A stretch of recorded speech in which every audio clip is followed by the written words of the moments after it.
Yohanes 7 ayat 37 sampai dengan 39. Dan pada hari terakhir, yaitu pada puncak perayaan itu, Yesus berdiri dan berseru, "Barang siapa haus, baiklah ia datang kepadaku dan minum. Barang siapa percaya kepadaku, seperti yang dikatakan oleh kitab suci, dari dalam hatinya akan mengalir aliran-aliran air hidup." Yang dimaksudkannya ialah roh yang akan diterima oleh mereka yang percaya kepadanya. Sebab roh itu belum datang karena Yesus belum dimuliakan. Ya, kalau kita baca di sini, ini seruan Tuhan Yesus ya. Barang siapa haus, baiklah ia datang kepadaku dan minum. Barang siapa percaya kepadaku, seperti yang dikatakan oleh kitab suci, dari dalam hatinya. Kata hatinya ini dalam bahasa Greeknya koilia, yang artinya belly, ya belly atau perut, tapi juga berarti rahim ya, dan heart ya, jiwa ya, karena di sini ada kehendak, ada emosi dan ada pikiran ya. Nah, jadi kalau kita baca di sini ya, dari dalam hati orang yang percaya itu akan mengalir aliran air hidup.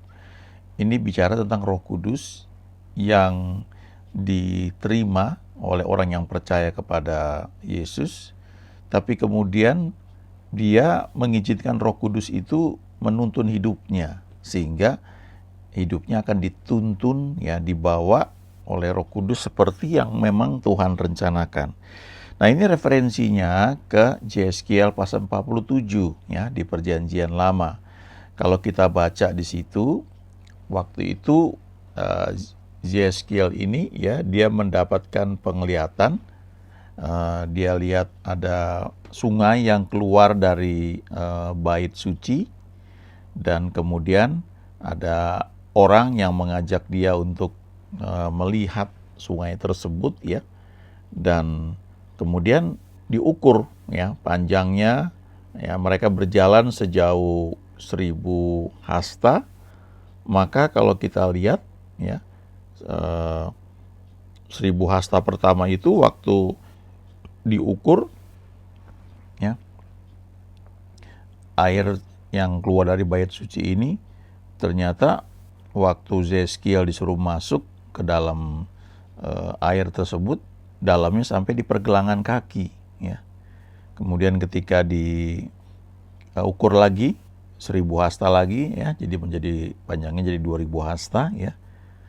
Masuk lagi ke dalam, maka dalamnya sudah sampai ke lutut ya. Kemudian diukur lagi 1000 hasta lagi, lalu waktu dicek kedalamannya sudah sampai di pinggang. Dan kemudian ketika diukur 1000 hasta lagi, maka dalamnya sudah tidak bisa diukur lagi, karena Yeskiel bilang dia sudah nggak bisa berjalan lagi ya, kakinya nggak berjejak di dasar sungai. Itu menjadi sungai yang tidak dapat diseberangi. Nah, ini menarik ya, karena Yesus pakai ayat ini sebagai referensi untuk menyatakan tentang Roh Kudus ya. Apa itu pekerjaan Roh Kudus ya dalam kehidupan kita ya? Dia membawa kita untuk mengerti rencana yang Tuhan inginkan dalam hidup kita, dan menjadi penolong, pendamping ya, menuntun hidup kita, sehingga apa yang memang bukan hanya baik buat kita ya, tetapi juga yang menjadi rencana Tuhan itu bisa digenapi atau dipenuhi. Lalu kalau kita lihat ya, 1000 hasta pertama itu kedalamannya kan pergelangan kaki. Nah, kalau kita ingat Efesus 6 ayat 15, Efesus 6 itu bicara tentang perlengkapan senjata Allah. Nah, salah satunya adalah kasut ya, kasut kesediaan memberitakan Injil damai sejahtera ya, atau kasut kerelaan ya. Kasut itu ya artinya ya sendal, alas kaki ya, artinya juga sepatu ya. Nah, jadi biasanya sendal atau sepatu itu kan ujungnya sampai di pergelangan kaki atau di mata kaki. Tentu ada sepatu bot ya yang mungkin tingginya sampai di lutut ya, bahkan bisa lebih lagi. Tetapi secara umum kasut ya, alas kaki ya, atau sendal itu tidak melebihi dari pergelangan kaki ya. Jadi di sini kita belajar tentang satu prinsip, kalau kita mengizinkan Roh Kudus menuntun hidup kita dalam perjalanan kerohanian kita ya, mungkin kita baru kenal Tuhan, maka ini bicara tentang kerelaan ya. Kerelaan, jadi istilahnya volunteer ya, kita ikut Tuhan itu sifatnya masih volunteer ya. Kalau suka cocok ya kita ikut ya, tapi kalau nggak cocok ya udah ya. Kalau ada waktu kita ikut ya, kalau sesuatu itu menyenangkan, cocok buat kita, kita ikut ya, tetap ya kita melayani Tuhan, tapi sifatnya masih volunteer ya, tergantung dari kesediaan kita ya, atau mood kita. Tapi kalau kita mengizinkan Roh Kudus menuntun hidup kita lebih jauh lagi ya, maka kita akan sampai seperti sungai ini yang kedalamannya sampai di lutut. Nah, kalau bicara tentang lutut, kita ingat lutut itu dipakai untuk berlutut ya, berdoa, mencari tuntunan Tuhan, meminta pertolongan Tuhan, atau juga untuk menyembah Tuhan. Di Ibrani 12 ayat 12 itu dikatakan, kuatkanlah tangan yang lemah dan lutut yang goyah. Jadi ini kalau kita hubungkan orang-orang Kristen atau kita yang ikut Tuhan itu, kita baru sampai level penyembahan atau doa ketika kita butuh pertolongan dari Tuhan. Ya. Jadi ini sudah lebih dalam secara rohani. Kalau sebelumnya kan kita hanya mengizinkan Roh Kudus itu sebatas volunteer ya, sebatas kerelaan kita ya. Ada waktu apa enggak, oke gitu ya. Kita enggak bertanya lebih jauh lagi ya. Engkau inginkan apa ya dalam hidupku ya. Kita hanya mengizinkan Roh Kudus itu menuntun hidup kita, atau pengaruhnya dalam hidup kita tuh sebatas kerelaan kita saja ya. Kalau kita rasa nyaman, enak ya oke. Tapi ada yang lebih dalam lagi, ketika kita butuh pertolongan, kita cari Dia ya, kita nggak pakai kekuatan kita lagi. Nah, ini sudah lebih dalam ya. Orang yang kenal Tuhan, sudah mengenal kuasa Tuhan, sudah mengerti bahwa Tuhan itu Tuhan yang menolong, Dia gembala yang baik ya, Dia Jehovah Rafka, Dia Tuhan yang menyembuhkan, Dia Tuhan yang menyediakan, Jehovah Jireh ya. Jadi kalau kita butuh sesuatu ya, kita datang kepada Dia, kita berdoa, kita minta tuntunannya ya. Juga ini bicara orang yang sudah mengerti untuk menyembah Tuhan ya, berlutut, berdoa, menyembah Tuhan. Ini hal yang sudah sangat baik ya, sangat luar biasa ya. Tetapi kalau kita bertumbuh lebih lanjut lagi ya, kita mengenal Tuhan, lalu kita izinkan Roh Kudus itu menuntun hidup kita, maka ini seperti sungai yang kedalamannya itu sudah sampai di pinggang.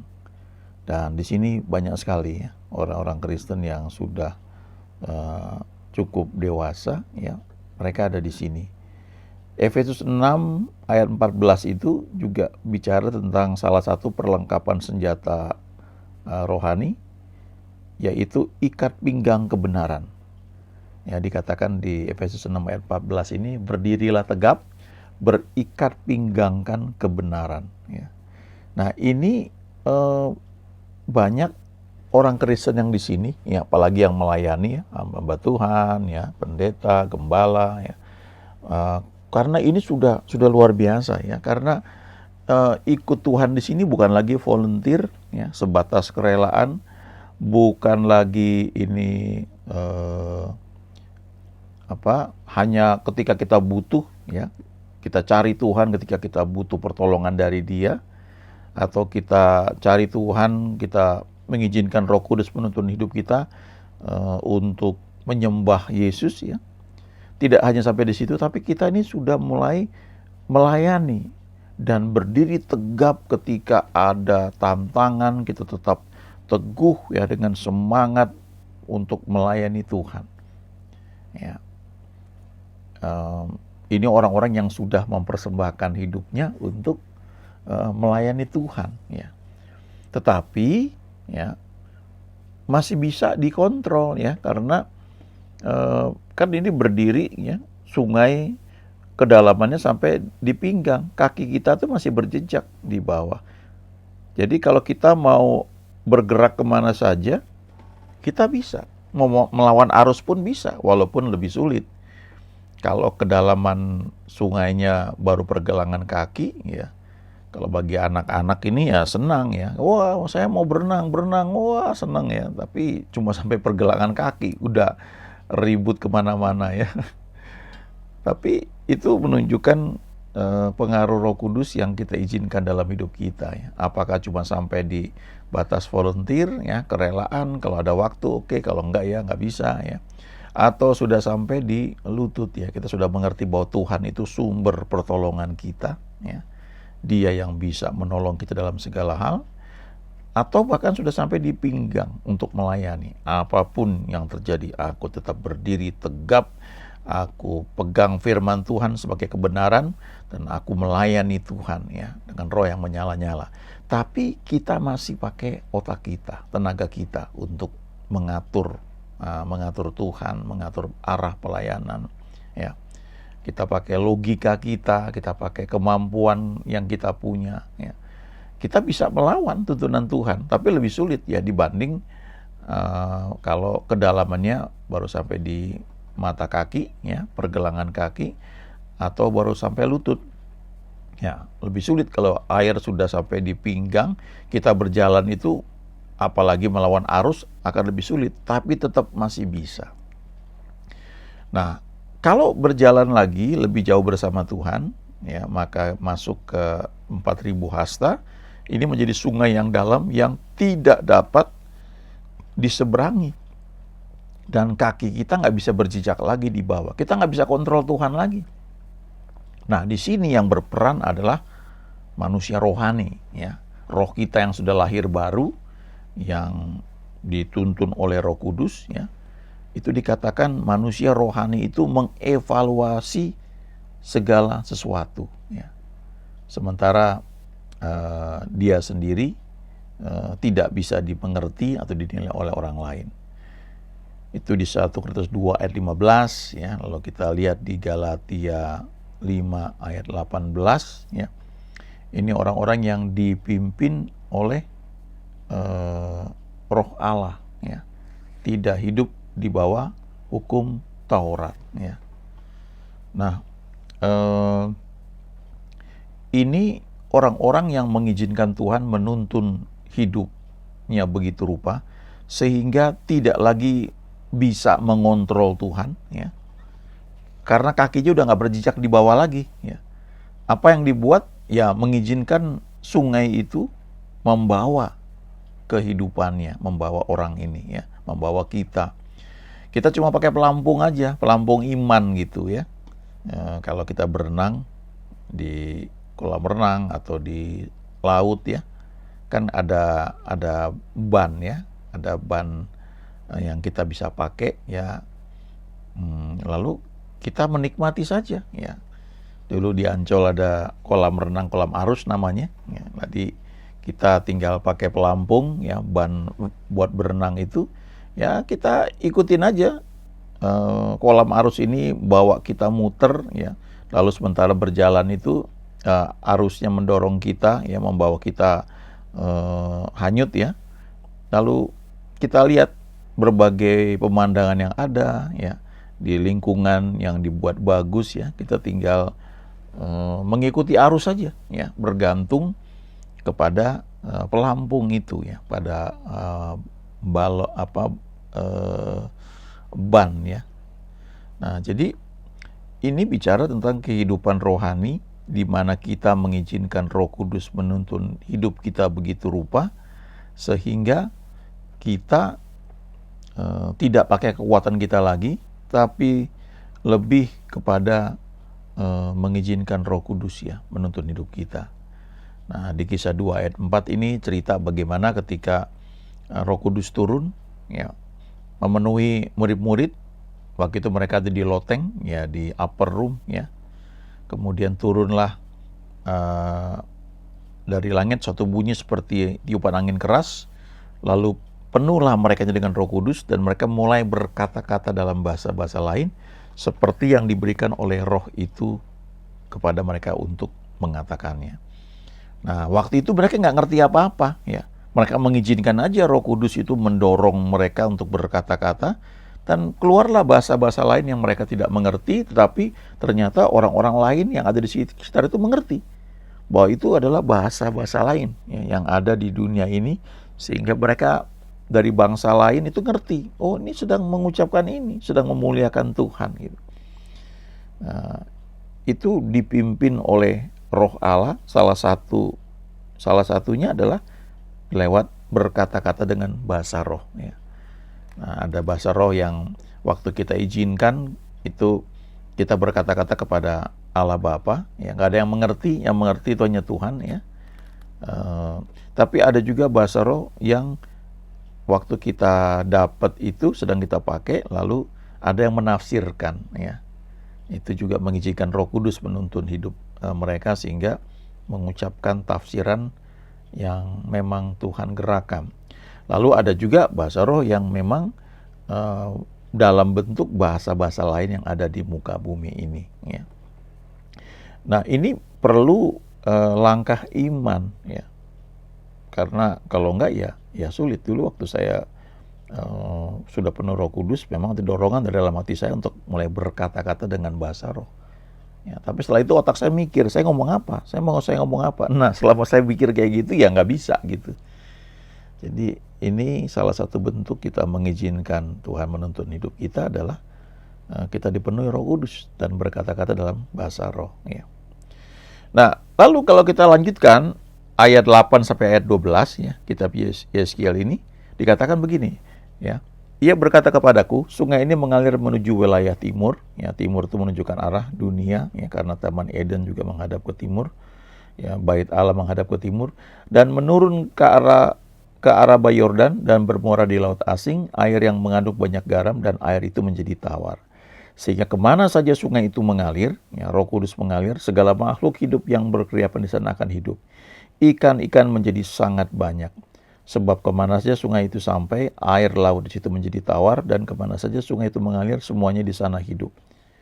Jadi ada kehidupan. Kalau kita izinkan Roh Kudus menuntun hidup kita, kita akan dibawa ke tempat-tempat dimanapun kita melihat ada kehidupan. Kita dipakai mendoakan orang sakit, ya, orang sakit itu sembuh. Kita dipakai mendoakan orang yang punya masalah, orang itu mendapatkan pengharapan, mendapatkan sukacita. Ada kehidupan. Kita mengalirkan kehidupan bagi banyak orang oleh karena Roh Kudus yang berkarya dalam hidup kita. Maka penangkap-penangkap ikan penuh sepanjang tepinya, mulai dari En Gedi sampai En Eglaim. Daerah itu menjadi penjemuran pukat, dan di sungai itu ada berjenis-jenis ikan. Seperti ikan-ikan di laut besar sangat banyak, ya. Jadi ini bisnis berkembang, ya, luar biasa.